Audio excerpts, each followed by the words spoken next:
Thank you, sir. It's an honor to have you here with us on the podium, sir. So I'll be discussing about when to implant an IOL in children. It's not moving.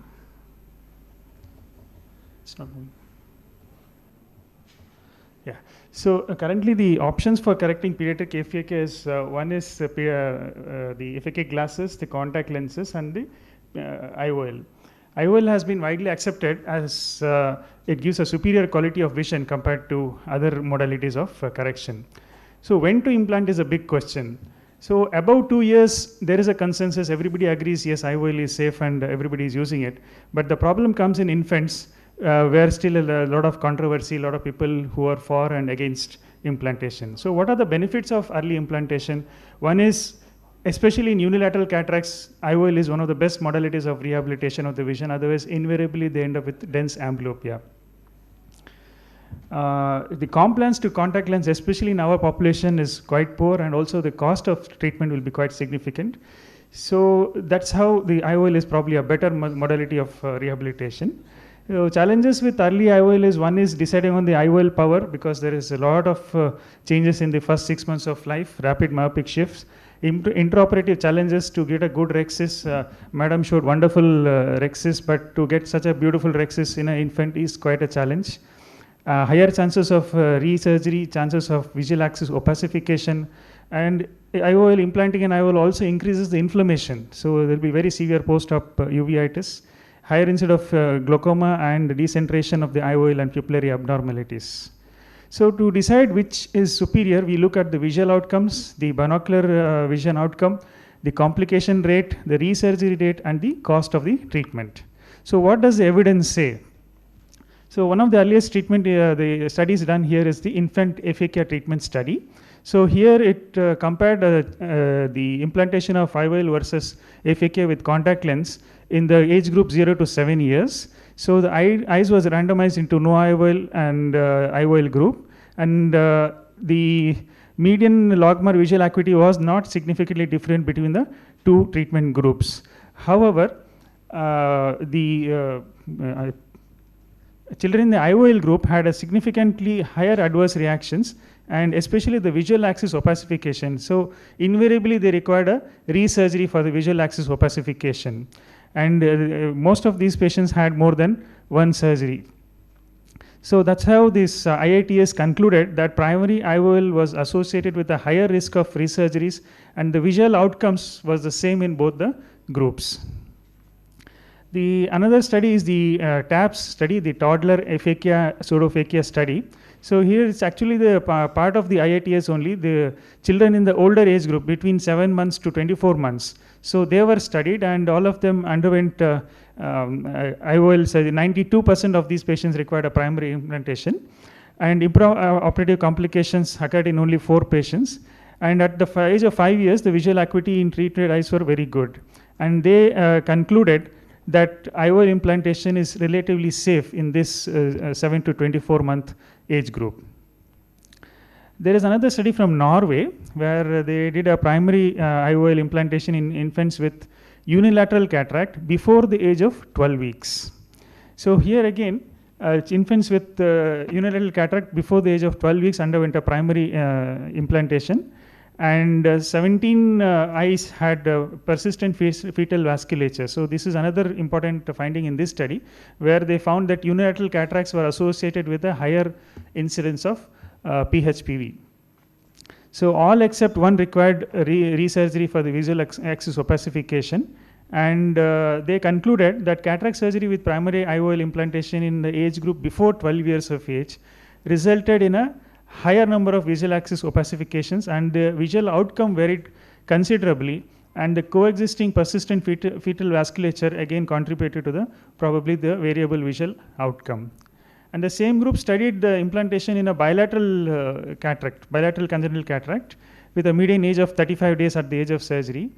And in this study, they found that though all the eyes had visual axis opacification, the outcome was quite good. So primary implantation in bilateral cataract surgery gives a much better outcome compared to a unilateral cataract surgery. Dr. Jyoti, you can come here. There is another study done in the UK and Ireland, the IOL under 2 study.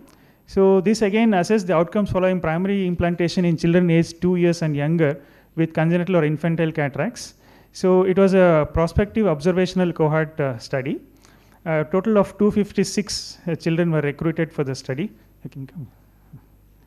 So primary implantation, and they concluded, after this study, they concluded that primary IOL implantation was not associated with a better visual outcome than conventional treatment in children with unilateral or bilateral cataract surgery, and was associated with a 5 times higher risk of resurgery for the visual axis opacification, requiring general anesthesia with bilateral cataract surgery. And in unilateral cataracts, the risk of resurgery was almost 20 times. So they concluded that intraocular implantation does not confer better vision or protection against postoperative glaucoma, and conversely increases the risk of resurgery, requiring repeat general anesthesia for these children. Our own Dr. Vasavada et al. Have studied a 5-year postoperative outcomes of bilateral aphakia, pseudophakia in children up to the age of 2 years. And they concluded that the incidence of postoperative complications was comparable between the 2 groups, except for the higher incidence of posterior synechiae in the pseudophakic groups, and visual rehabilitation was faster in the pseudophakic group. And Dr. Jaspreet Sukija is here with us in the conference today. So they have studied long-term results of primary intraocular implantation in children operated less than 2 years of age for congenital cataract. And they also concluded that primary implantation in children less than 2 years is safe surgical procedure with excellent long-term results. So to summarize, the available literature shows mixed results. Some people are for early surgery, some people say early surgery has no benefit. So most pediatric ophthalmologists now agree that infants of 7 months or older, definitely the IOL implantation is safe and gives a good visual outcomes.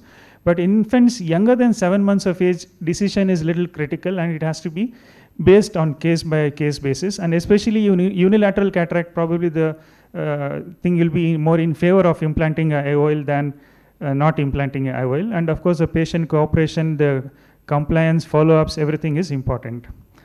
So the minimum criteria required for an IOL implantation, suppose if you are implanting an IOL in a child, either below 7 months or any child, if the white to white is more than 10 millimeters, if the axial length is more than 17 millimeters, if the intraocular pressure is normal, and there are no other associated angle anomalies.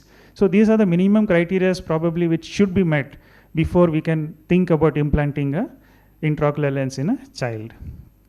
So to conclude, in a country like ours, primary implantation probably is the best method of visual rehabilitation and the treatment of amblyopia. Cost and compliance will be the main problem with contact lens, and of course decision should be taken on a case-to-case basis depending on the other parameters which I mentioned and the parental cooperation.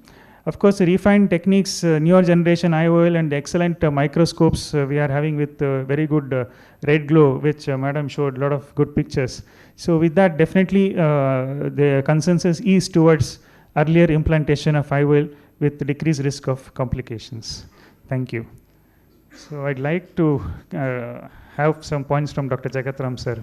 Yeah, I think this was excellent presentation, and I agree with him that whatever is recommended, we should do that. We usually implant IOL in 7 months or more, it is safe. But selectively, we implant IOL in younger children, particularly unilateral cataract. Yes.